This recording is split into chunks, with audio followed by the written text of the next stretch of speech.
I'm Steve Salik. I represent the W.P. Carey School of Business at Arizona State University. I'm going to put the brag on because we just received new rankings. The program that I'm primarily responsible for managing was just ranked 7th in the nation and 14th in the world. Go me.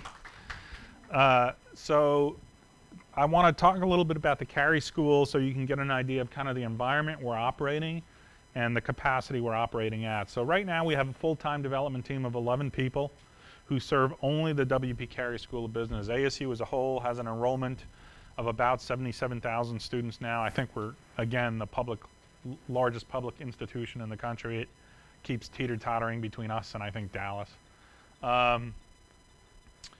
So the environment with which we kind of operate in, our team deals with online learning across the entire spectrum of graduate and undergraduate education now. For a long time, our specialization was in the online corporate and executive education. So we're dealing with very demanding, very precise students. Our students travel a lot. Our students are globally distributed. Our students are Fortune 500 executives who have a very direct and urgent need for content. And what we found over the years is that we've been using video since day one, video and screencasting since day one. We rolled out our program in January of 2000. So we've been doing this for a good long time now.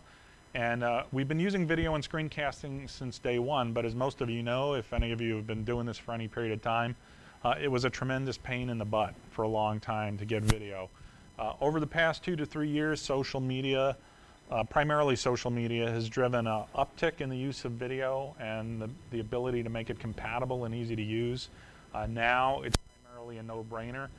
Right now, for a long time, we were seeing just one-way video, so the instructor made some little thing, and the instructor put it out there for the students, and the students consumed it, and that was how they got their information, and all was right with the world. Everybody was happy. We're now beginning to see two-way dialogues taking place with the students.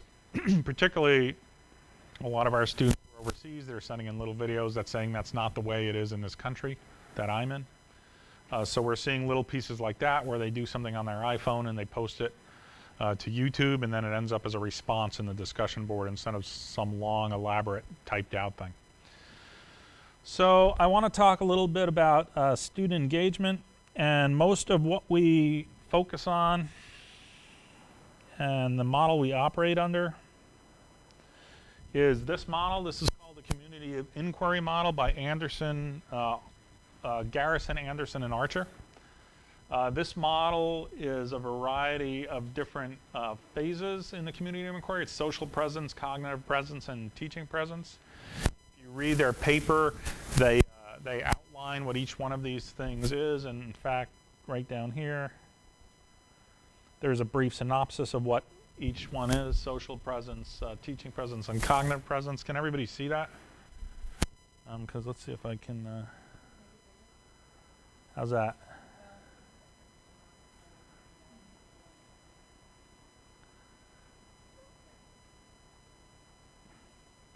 So I'll let you find the website. Just Google Community of Inquiry and you'll find this fairly easily. So they really outline social presence and teaching presence as distinct things. Our feeling is that they overlap. So using screencasting and video helps with creating teaching presence and helps with creating social presence for our students. Social presence because a lot of our students may never physically meet their instructor. For the MBA programs, there is a 3 to 4 day orientation before they start the online program where they do come to ASU. But because our faculty are highly mobile, not all our faculty may be there for the orientation, or if a faculty member, the program is 24 months, so if the faculty member has a course that they're teaching that comes at the tail end of the program, they may not decide to show up for the orientation if they don't like what's being served for lunch, because that's the way university faculty members are. So this is a good way for the student to connect a face with a voice and with what they're being taught in the modules and in the discussion groups and other areas within the course. So some of the things we're using are iPhone video from video cameras, course introductions, and a lot of screencasts. And right now we're beginning to find that while screencasting is great and students like it, they want a further connection, so we're integrating, and I'll show you one example I have. We have several pieces in the production process right now, but we're integrating a video introduction along with the screencast. So before we get down to business in the screencast, the instructor appears and says, this is what's going on, and this is what you're going to learn in the screencast. That's not an unusual model, but is something that's not often used in education. Because faculty at ASU are teaching essentially full loads, and because we do not use adjuncts at the School of Business, our faculty are absolutely at capacity. So when it comes to doing a screencast or anything, they do the narration, and our team does all the technical aspects, including all the screen captures, all the video, everything else. Any questions so far? So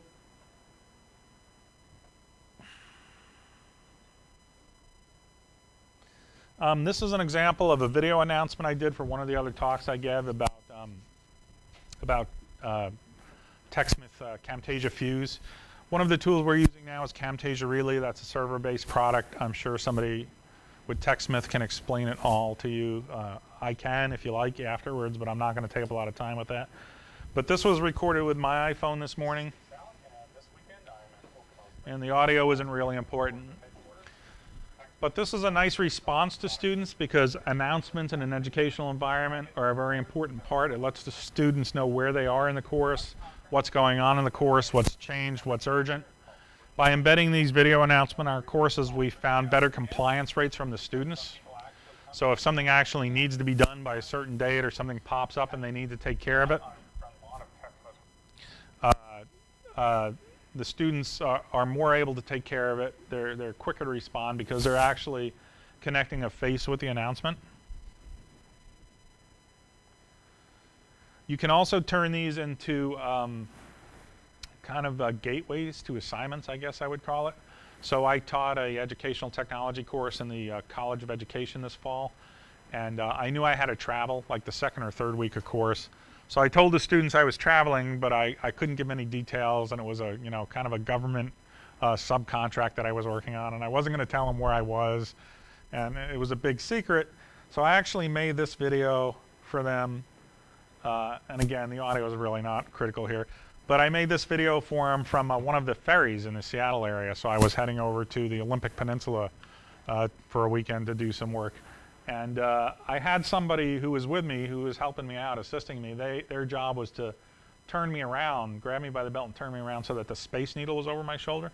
Then I turned this into a follow-on assignment about where I actually was and how this particular company in Seattle was creating this software for online learning, and what relevance it was, and what strategic value it could potentially have for some kinds of online learning.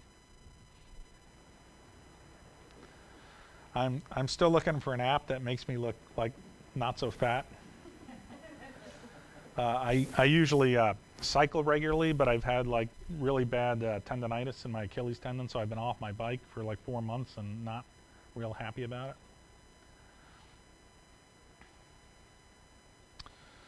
So another way of doing this, this would be done with a product. I'm sad to say that this example was not done with a TechSmith product, because in my role as Director of Learning Technology, I'm responsible for regularly on a daily basis evaluating different kinds of software. So if something comes across my desk, I'll like use it within a class, and just the evaluation will proceed from there depending on how I feel about it when I actually use it. But there is a very similar TechSmith product called Screencast that you could use for that. And in this particular case, a student had asked me a question in the discussion board about what was this idea I was calling targeted feedback. What was this idea? And then several students started asking me about what this idea was. They chained on, and that became a chain in the discussion board about what this was. So I whipped out my trusty iPad, and instead of like typing, because I'm really lazy when it comes to keyboarding, I hate to keyboard at this point because I spend so many hours a day at the keyboard. I just wrote this out on my iPad. It uploads it into a movie form, and then I embed it into the course just like you would a movie. So it's going through this process of explaining what this concept of targeted feedback is. So this is another way to increase your presence in the course, because your voice is actually going along with this. It's not just some cold response. Any questions so far?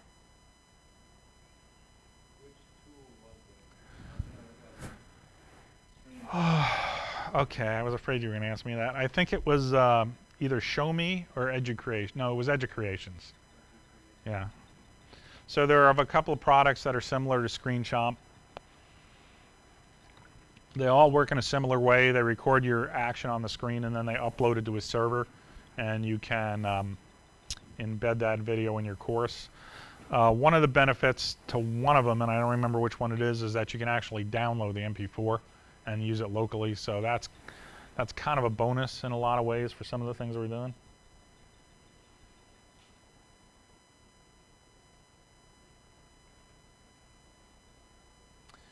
And this is an example I was talking about. We've started an initiative called OAS TV.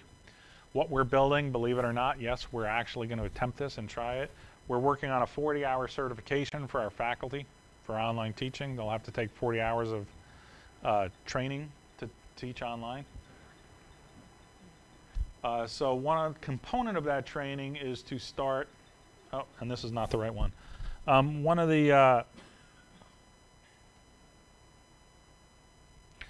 of the components of this training is we've started this initiative called OAS TV. So OAS stands for Online Academic Services, the unit I work for. And OAS TV is 3 different programs. So one is faculty tell their success stories, and that includes, we have those in pre-production right now. That includes the faculty talking and along with screencasting. And this is also not the right one.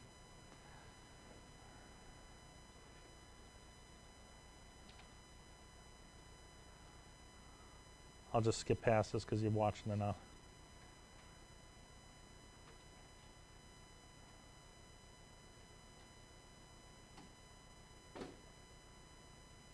All right, and anyway, there was a video intro of somebody introducing their screencast and talking about what the screencast, somebody must have changed it up.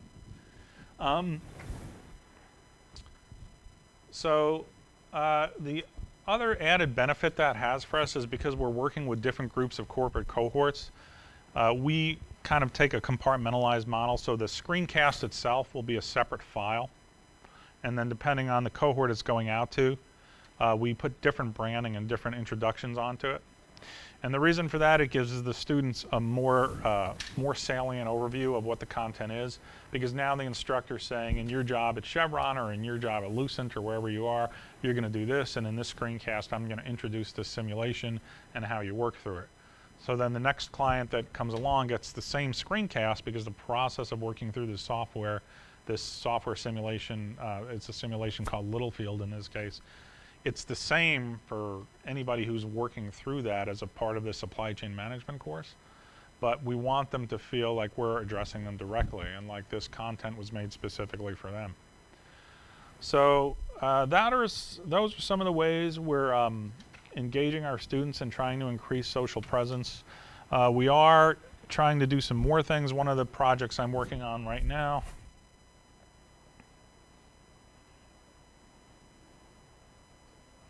I've talked to a couple of you about this, so you may have seen this demonstration already. So we also have an online campus at ASU, and that's a completely separate organization from us. And our organization, was told to provide them, the campus organization, with several courses for an online business and communication degree. So we're working through that with them, and one of the people I was given to work with, we were having our initial discussion. It was very cordial. He's a very nice gentleman. And he said to me, well, I don't use PowerPoint.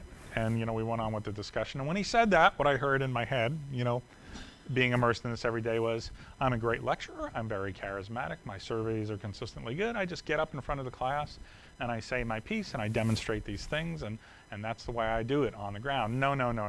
That's not what he meant. What he meant was, I've never used PowerPoint.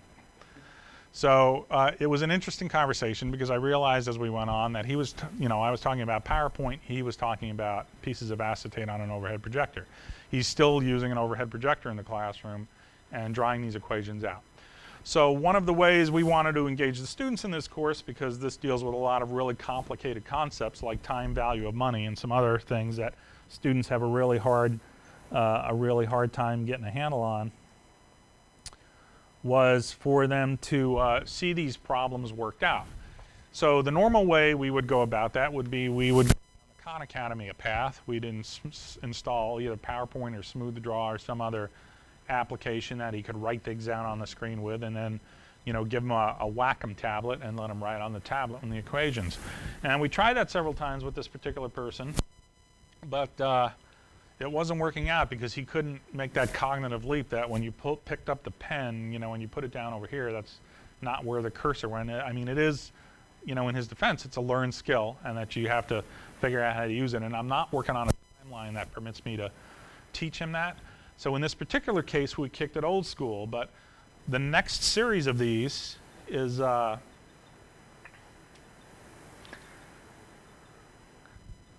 next series of these is going to also involve combining what we're producing here with screencasts, because in the next series of problems he's demonstrating to the students, he's talking about calculating personal income taxes. And there are several places throughout the thing where he says, now go to tax table B and look in this column, and that's the value you need to use.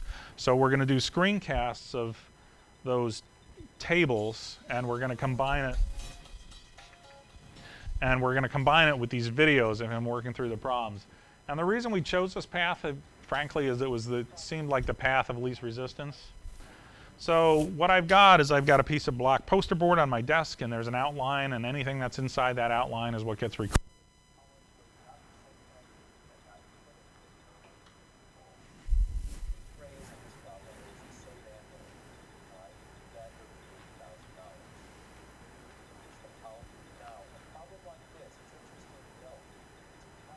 So he's actually working these out. I'm ashamed to say I really like these, and they turned out extraordinarily well beyond my wildest expectations, because it's actually significantly clearer. I only did 2 things in post-production to these. I use what's called a 4-point garbage mask. So on my desk, there's a blue piece of tape all around the perimeter of this where he sticks that paper so it doesn't slide around. And I was able to use the software to just crop that blue frame out, so it gives it a nice region where it's well defined, and I bumped the contrast up a little bit so it would be a little clearer. Those are the only things I did to these. On this particular problem, he's talking about a 30-year annuity where the money runs out at a certain point in time. So we kind of add Easter eggs and little things in occasionally, and he's talking about the value of this annuity is that you have to die on time because at 30 minutes you're out of money, or at 30 years you're out of money. So what are your questions about this and how we're managing this? What we're finding, and this is consistent in the, first of all, research about social presence has been around forever. It really started in the very early days of email, and social presence, actually it started out really even in the telephone days. And social presence has been one of those fields of research been able to make the leap to these modes of technology, so it's remained fairly current because the research keeps getting revised to include contemporary means of education. So from that perspective, as a component of the community of inquiry model, that's really good, and it's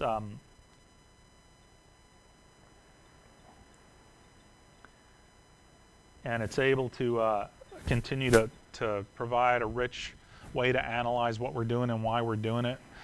The teaching presence aspect continues to be interesting. The thing about this community of inquiry model is, while it's valid and while the research continues to be done on it and continues to prove that it's a pretty substantially meaty model, this isn't consistent for us.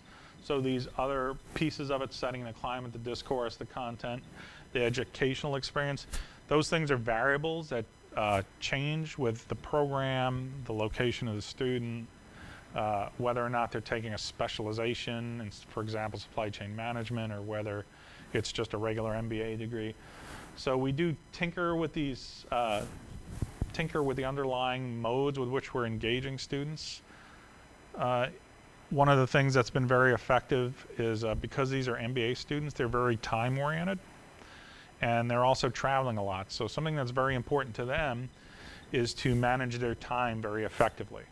And one of the ways we do that is instead of putting everything in subfolders when we use Blackboard to manage our courses, instead of putting everything in subfolders, there's a very linear aspect to our courses.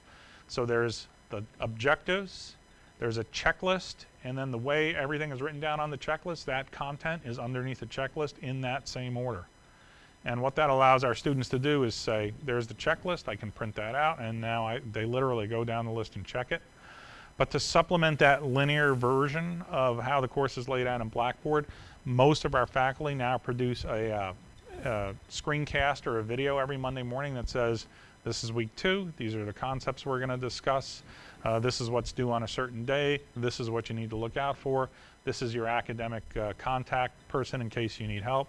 If you need technical support because this simulation isn't working, we use third-party software sometimes for like marketing simulations, so the problem with something like that is that our technical support people in the School of Business can't support that. We have nothing to do with it. So the instructor can give that information to them in a more immediate way. What we found out is, the social presence model is actually showing that if there's more of a social presence, more of a teaching presence in the course, your student outcomes are going to be better. And that's kind of where what it all comes down to for us is to raise those student outcomes. In the MBA programs, not so much a problem. They're very driven individuals who are typically very high achievers. But now that we're in a position where we have to utilize more of this stuff in the graduate realm for a variety of reasons, as you can imagine, when you get to an enrollment of 77,000 students, finding a place for students to sit gets to be a problem.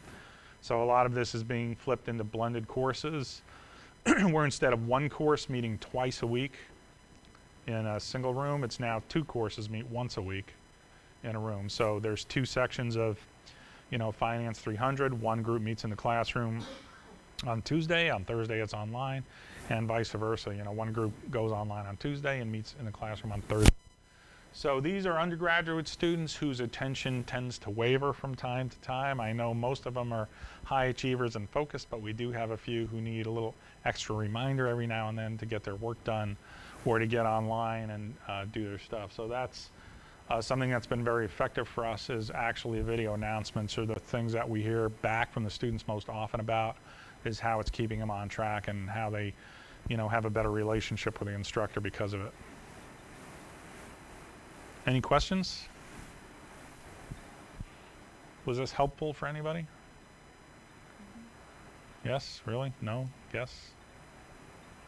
I'm still trying to wrap my head around how I do something like this in a corporate environment, how I can work through hours of material and utilizing a mix of videos. Really, I want to be able to have some people consume some of our material before I send an engineer out to their site. It's expensive to fly them out to California and put them in a hotel, so I need to take care of some of the entry-level stuff first. So our experience has been in the corporate environment, it's tougher, and one of the reasons it's tougher is it may seem sometimes like we're either A, arbitrarily doing things, B, doing it at a very low level of implementation, or C, doing it at a crazy high level of implementation.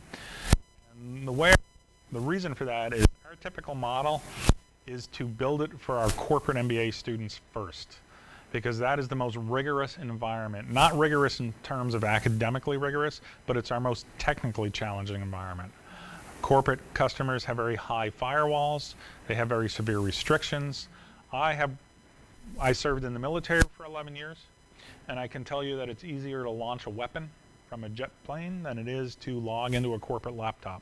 There are 2 more levels of security on a corporate laptop than there are on firing a weapon. Right. So we even go to a more basic issue where can we get that content to the students? And then once we figure out a way to do that, because it does vary from company to company sometimes. This company may allow Flash, that company may not. Once we figure that out, it starts to trickle down to the regular MBA and then to the undergraduates. So we go from the most technically and challenging environment to the most open environment, because that's the easiest way that we can get something all across the entire span of stakeholders we serve. Anybody else? Questions, comments? Anybody rejecting my premise completely? It's okay to do that. All right, well, I think, are we way ahead of time? What time is, yeah, I think we're way ahead of time. All right, so if you want to talk with me about this, I'll stay here, I'll hang out here and how we're doing things. This isn't everything we're doing, but these are the most common ways that we're engaging students in our classes. And, you know, it's a lot meatier than it just looks here in the demonstration. There definitely is a sequence of events and a sequence of components they have to work through, but these are just some of the highlights of what we're doing to try to keep them interested. What's really interesting now is that the students are actually starting to respond in kind. I talked in an earlier session about how one of the problems at ASU is, as a university, ASU's never developed a video strategy, a media strategy, because it's the primary reason is because of the cost. So what we're beginning to see now are students are responding with video announcements or little video projects, and they're posting them on YouTube or some other media server that they have access to, and then sending that URL or the embedded video back to the instructor. One of the things that's been very beneficial for us, because we're a Camtasia Relay user, is we are letting students use Relay as a guest of the instructor. For those of you who don't use Relay, essentially what the student does is they log in as a guest, and then they put the faculty member's email address in there. They record the presentation, and then what happens is once the presentation is uploaded to the server, the faculty member will get an email that said so-and-so has recorded a presentation, do you want to approve it? And once it's approved, the server processes it, and then it can be inserted into the course.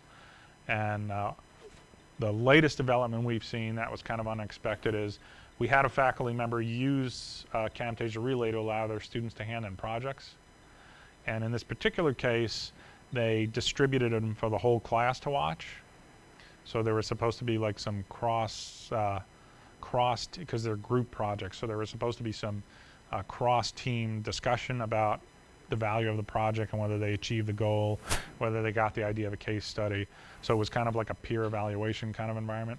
But some of those peer evaluation things, those started coming in videos, and that's something we haven't seen before. So they were doing secondary, a couple of them did secondary Relay presentations to critique the work of the other students who would use Relay to complete their presentation. So that's what we're looking for to keep the students engaged. They seem to like the tools. It's going to spiral out of control rather quickly, and part of my job is to figure out how to keep it from all crashing and burning. All right, thanks very much.